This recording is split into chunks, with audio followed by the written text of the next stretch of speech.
Martin Kojc, učbenik življenja. Ni vam treba obupati, tudi če je vaš trenutni položaj še tako slab. Vi sami si boste pomagali z lastnimi duhovnimi silami, ki jih bomo skupaj usmerili na pravi tir.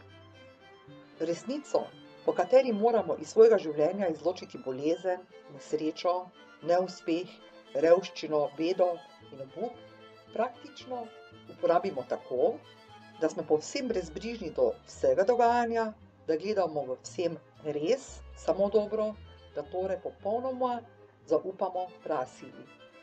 Kadar nam je vseeno, smo namreč notranje prepričani, da se bo zgodilo nekaj zaželenega. Da bi dobili oblast nad svojim življenjem, morate predvsem spoznati, da je duh tisto prvo, vse povzročujoče v človeku. Kaj razumemo s pojmom duh? S pojmom duh razumemo običajno misli, predstave, ideje, domišljijo, prepričanje, nazor, mnenja, z eno besedo mišljenje, vaše mišljenje. Mišljenje ima čudovno možnost, da se uresniči, da manifestira samo sebe, da nastopa kot vidni pojav v materialnem svetu.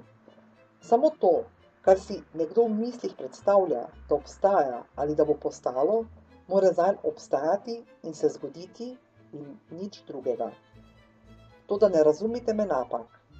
S tem mislim na čisto določeno mišljenje in sicer na mišljenje, ki predstavlja samo po sebi utemeljeno ali sugerirano prepričanje, da nekaj eksistira, da se dogaja ali da se bo zgodilo. S pojmom samo po sebi utemeljeno prepričanje razumemo tisto mišljenje, pri katerem človek po spoznanju ve, zakaj nekaj eksistira, se dogaja ali se bo zgodilo. S pojmom sugerirano prepričanje pa razumemo tisto mišljenje, pri katerem človek zaradi svoje nevednosti po občutku domneva oziroma verjame, da nekaj eksistira, se dogaja ali se bo zgodilo. Vera in sugerirano prepričanja sta torej isto. Čeprav samo po sebi utemeljeno prepričanje, vednost iz spoznanja in sugerirano prepričanje, vera, nevednost, domneva, izvirata iz različnih virov, pomenita vendar v svojem učinku isto. Sta vsemogočni in po svojem smislu oblikujeta življenje.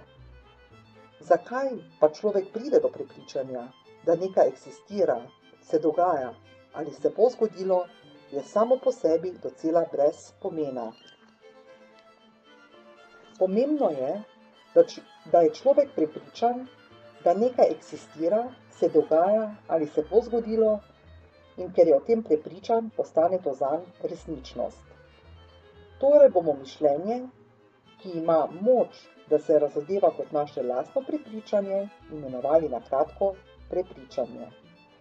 Vse človekovo življenje je odvisno od njegovega prepričanja o njegovem življenju. Prepričanje je vsemogočno, ima moč, da po lastnemu smislu oblikuje vse človekovo življenje.